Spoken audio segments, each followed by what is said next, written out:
Bonjour, je vous propose de corriger l'épreuve de mathématiques du BTS groupement B 2016. On commence par l'exercice 1. Une société utilise, dans le cadre de son activité de nettoyage de vitres, une nacelle élévatrice à mât télescopique verticale. On souhaite étudier la durée nécessaire pour que la nacelle atteigne sa hauteur opérationnelle. On note f de t, la hauteur en mètres de la nacelle à l'instant t en secondes. On suppose que f est une fonction de la variable t définie et dérivable sur 0 plus infini.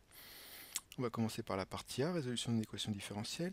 On nous demande de résoudre l'équation différentielle E, y' plus 0,3y égale 3,6. On va commencer par résoudre l'équation homogène associée, c'est-à-dire que le second membre est nul. On nous donne une formule pour résoudre. Donc il suffit d'identifier les coefficients. Devant y', c'est 1, ça ne change pas. Devant y, le coefficient c'est 0,3. Donc il suffit de recopier la solution qui nous est donnée en remplaçant A par la valeur 0,3, avec K une constante réelle, c'est-à-dire qu'on a une infinité de solutions. Deuxième question, vérifier que la fonction G, définie par G de t égale 12, donc une fonction constante, est une solution de l'équation différentielle E. Alors on va rappeler qu'est-ce que c'est qu'une solution d'une équation. 2 plus x égale 7, on a 5 qui est solution, car si je remplace x par 5, alors l'équation est vérifiée. Donc là c'est le même principe, on va essayer de vérifier que l'équation y' plus 0,3y égale 3,6.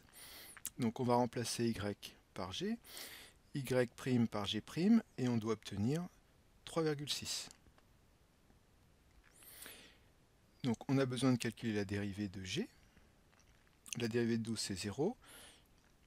Il faut donc vérifier cette équation. Je vais remplacer y' par g' et y par g. Et je calcule g' plus 0,3 g de t.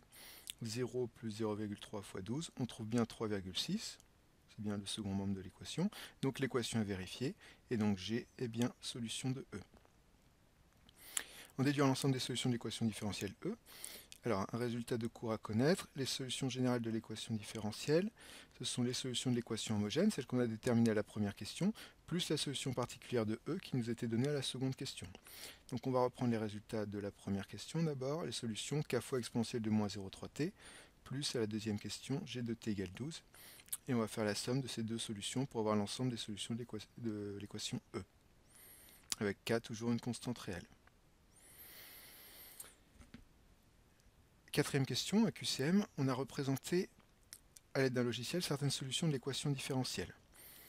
Alors on voit bien C1, C3, et puis C2, elle est un petit peu timide, alors elle s'est cachée, mais il y a bien une courbe C2 entre C1 et C3. Et on nous demande quelle est la courbe représentative de la fonction f qui vérifie la condition initiale f de 0 égale 2. f de 0 égale 2, c'est-à-dire que si je remplace t par 0, t est sur l'axe des abscisses, pour t égale à 0, on a f de 0 égale 2, f de 0 sur l'axe des ordonnées égale à 2. On va donc être au point de coordonnées 0, 2. On a une seule courbe qui passe par ce point, c'est C3. Donc la courbe C3. Comment on peut retrouver ce résultat par le calcul? On sait que f est solution de E, et l'ensemble des solutions s'écrivent k fois exponentielle de moins 0,3t plus 12. La condition initiale, c'est f de 0 égale 2. Donc si je remplace t par 0, je dois obtenir une valeur égale à 2. Si je remplace, donc on va chercher la valeur de k, telle que f de 0 égale 2. En remplaçant t par 0, on obtient exponentielle de 0 qui vaut 1. Donc il reste k fois 1, k plus 12 égale à 2. Et donc k égale moins 10. En remplaçant k par moins 10 dans l'expression de f, on trouve moins 10 exponentielle de moins 0,3t plus 12. Et si on représente cette fonction avec la calculatrice, on retrouve la courbe qui passe par le point de coordonnées 0, 2. J'ai oublié le plus 12, donc ça ne va pas. Et c'est bon.